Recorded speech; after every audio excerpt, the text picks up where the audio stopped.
নাহিদ ইসলামের নামে কি দুর্নীতির অভিযোগ উঠেছে, নাহিদ ইসলাম কোথায় দুর্নীতি করেছেন। মাননীয় স্পিকার, আমি সেই প্রমাণ ওনাদের কাছে চাচ্ছি। হ্যাঁ, আমার বয়স 28, আজকে আমার জন্মদিন। আমি একটু ব্যক্তিগত কৈফিয়তের জায়গা থেকে কথা বলতে চাচ্ছিলাম। আমাদের মাননীয় সংসদ সদস্য ওনার বক্তব্যে বললেন অন্তর্বর্তী সরকারের সময় দুর্নীতির অভিযোগ, এবং এই সময় এই জায়গায় তো অন্তর্বর্তী সরকারের আমি ছিলাম, কিছু সময়ের জন্য উপদেষ্টার দায়িত্বে ছিলাম, আরও দু একজন ছিলেন, আমাদের মাননীয় এখন বর্তমান পররাষ্ট্রমন্ত্রীও ছিলেন, অ্যাটর্নি জেনারেল ছিলেন। তো আমি তো নির্বাচনের বহু আগেই পদত্যাগ করে চলে এসেছি। এখন দুর্নীতির অভিযোগ যদি উনি বললেন, ওনারাই সরকারে আছেন, ওনাদেরকে এটা প্রমাণ করতে হবে।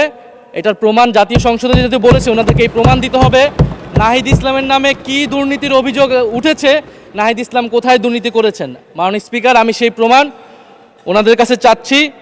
আরেকটি বিষয় মাননীয় স্পিকার, আপনার দৃষ্টি আকর্ষণ করছি, এখানে সবাই জনগণের ভোটেই নির্বাচিত হয়ে এসেছে, সবাই নির্বাচিত প্রতিনিধি। হ্যাঁ, আমার বয়স 28, আজকে আমার জন্মদিন,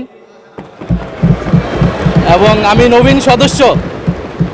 কিন্তু এখানে মাননীয় স্পিকার, আমিও জনগণের ভোটেই নির্বাচিত হয়ে এসেছি, কারো ছোট ভাই হিসেবে আমি এখানে আসিনি।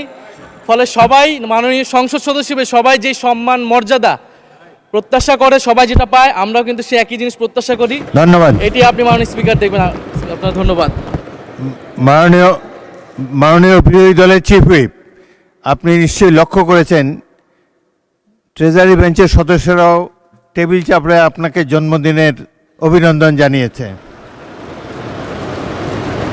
আর প্রতিমন্ত্রী শামা ওবায়েদ কারো নাম নিয়ে বলেন নাই, বলেছেন তরুণ সদস্যরা, কারো নাম বলে নাই, কারো নাম বলে নাই।